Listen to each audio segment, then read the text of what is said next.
December 1913, a 71-year-old man crosses the border into Mexico. He carries no passport, no camera crew, no modern protection, just a notebook, a revolver, and a reputation for truth-telling no one could quite forgive or forget. His name is Ambrose Bierce, and after that moment, no one ever saw him again. There was no grave, no obituary, only a letter dated December 26th, and then silence. This is the story of a man who vanished at the edge of warrant, possibly the edge of time. I'm Zaman, and this is The Vanishing of Ambrose Bierce.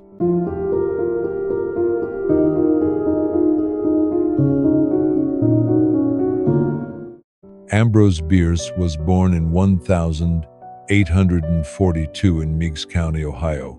He was the 10th of 13 children in a deeply religious and impoverished family.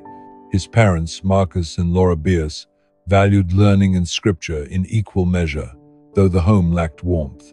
From a young age, Ambrose showed signs of brilliance and defiance. He was drawn to books, especially those about war, death, and moral conflict. It was as if, even in youth, he was already preoccupied with the themes that would define his life. As a young adult, Ambrose Bierce joined public service during a time of national division. He became part of a regiment from Indiana and participated in several important events in the country's history. His experiences during this period had a strong influence on his thinking and writing. Later in life, he reflected deeply on the challenges he witnessed, which shaped his views on society, leadership, and human nature. These reflections would become central themes in his literary work, known for its thoughtful and sometimes critical tone. After the war, Bierce turned to writing. He became a journalist, satirist, and short story author. His work was filled with gallows humor, irony, and psychological horror. He explored the absurdity of war, the frailty of human logic, and the fragile boundary between life and death. His most famous short story, An Occurrence at Owl Creek Bridge, tells the story of a Confederate sympathizer who imagines a daring escape during the moments before his execution. The story was groundbreaking in its structure and its exploration of the human mind under extreme duress. It blurred time, perception, and reality themes Bierce would return to again and again. In 1906, he published The Devil's Dictionary, a satirical redefinition of common terms. In Bierce's world, peace was a period of cheating between two periods of fighting. History was an account, mostly false, of events mostly unimportant, brought about by rulers mostly knaves and soldiers mostly fools. The book was scathing, witty, and deeply cynical.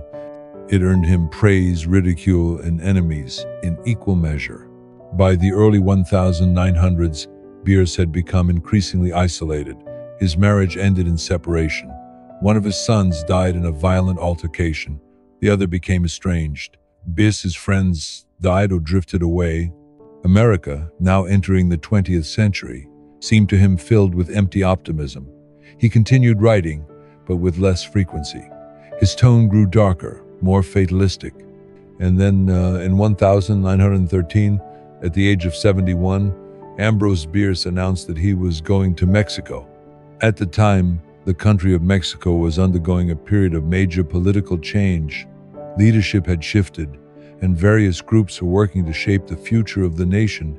Ambrose Bierce expressed a deep interest in these events, not necessarily in their ideals, but in how they unfolded and affected everyday people. He shared with friends that he intended to travel south to observe the situation directly. He was particularly interested in meeting a well-known figure of the time, Pancho Villa, who was gaining recognition in northern Mexico. For Bierce, the journey was as much about reflection and understanding as it was about documenting history. He traveled from Washington, D.C. to New Orleans, then to Texas. In late November of 1913, he crossed into Mexico through Ciudad Juarez. He stayed in Chihuahua for a time and is believed to have joined, or at least followed, Pancho Villa's army. In a letter dated December 26, 1913, Addressed to his friend George Sterling, Bierce wrote a now famous line, "To be a gringo in Mexico, that is euthanasia." He added, "As to me, I leave here tomorrow for an unknown destination." That was the last anyone ever heard from him. No confirmed sightings, no more letters, no newspaper articles, no witness accounts. Ambrose Bierce vanished without a trace. Speculation began immediately. Some believed he had been executed by federal troops. Others claimed he died of illness or was killed in a skirmish. One rumor said he shot himself in the mountains. Another said he had joined a band of rebels and died under a false name. The problem with all these theories is that not one of them can be proven. There is no body, no grave, no reliable report, no confirmed date of death. It's as if he stepped out of time. Bierce had always written about such disappearances. In one of his stories, The Difficulty of Crossing a Field, a man begins walking across a patch of land and simply vanishes in plain sight of a dozen witnesses. In The Damn Thing, he imagines an invisible entity that can only be perceived by its effects, a creature that cannot be seen but can kill. In An Inhabitant of Carcosa, a man wanders through a landscape that turns out to be the land of the dead. In each case, Bierce suggests that the boundaries of reality are thin, that time is unstable, that death is not a moment but a region. Over the decades, his disappearance became a legend. He was the ghostwriter who became a ghost. Scholars, journalists, and conspiracy theorists tried to solve the mystery. Some said he died at the Battle of Ojinaga in early 1914. Others claimed he made it to the Sierra Madre Mountains and died in a village that no longer exists. One persistent story says he was shot by a bandit after insulting a local warlord, but then, in 2013, a century after his disappearance, a documentary filmmaker named Elena Garcia claimed to have found a notebook in a market in Durango. The seller said it had been passed down through a family who once lived near the Sierra Mojada region. The notebook was old, leather-bound, and filled with erratic writing. The first few pages contained references to war and troop movements, but the rest was strange. The writing became unstructured. There were sketches of symbols, descriptions of silent villages, and notes about something Bierce called the Silent Ones.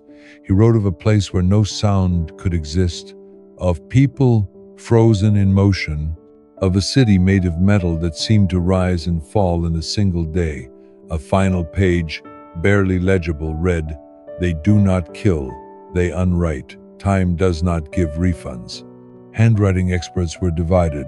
Some said it matched Bierce's style. Others claimed it was a hoax. But the notebook reignited interest in the theory that Bierce had encountered something otherworldly, that his disappearance wasn't death, it was deletion. What does it mean to be unwritten? In Bierce's terms, perhaps it means to be removed not just from the world, but from memory, to be edited out of history, as if time itself rejected you, as if reality, faced with something too paradoxical, too destabilizing, simply removed the threat.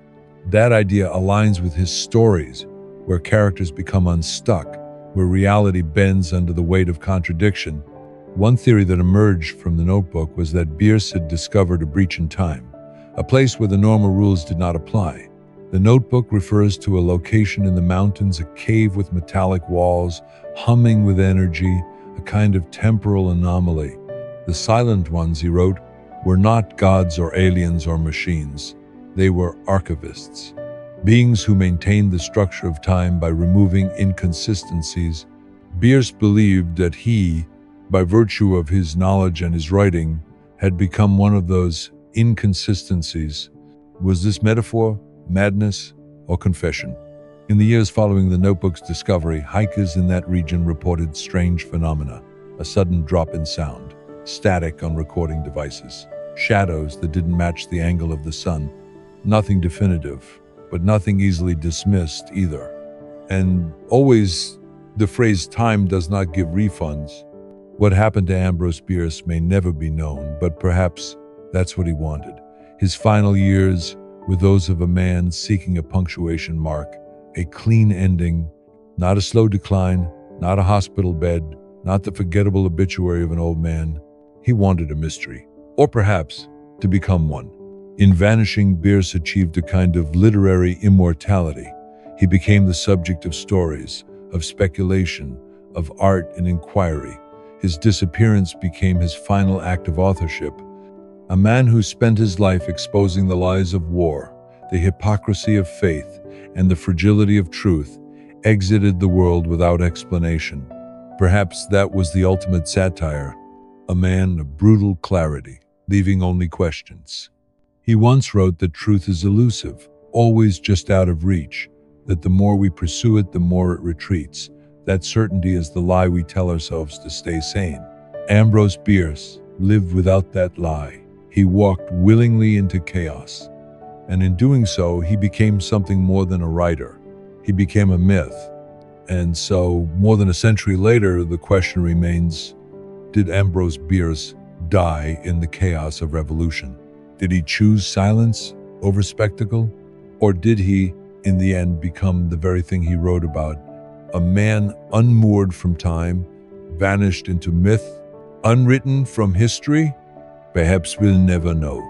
Perhaps that was the point, because some stories don't end. They echo. Thank you for watching. If this mystery left you wondering, imagining, or searching, consider subscribing, sharing, or leaving a comment below. And remember, time does not give refunds,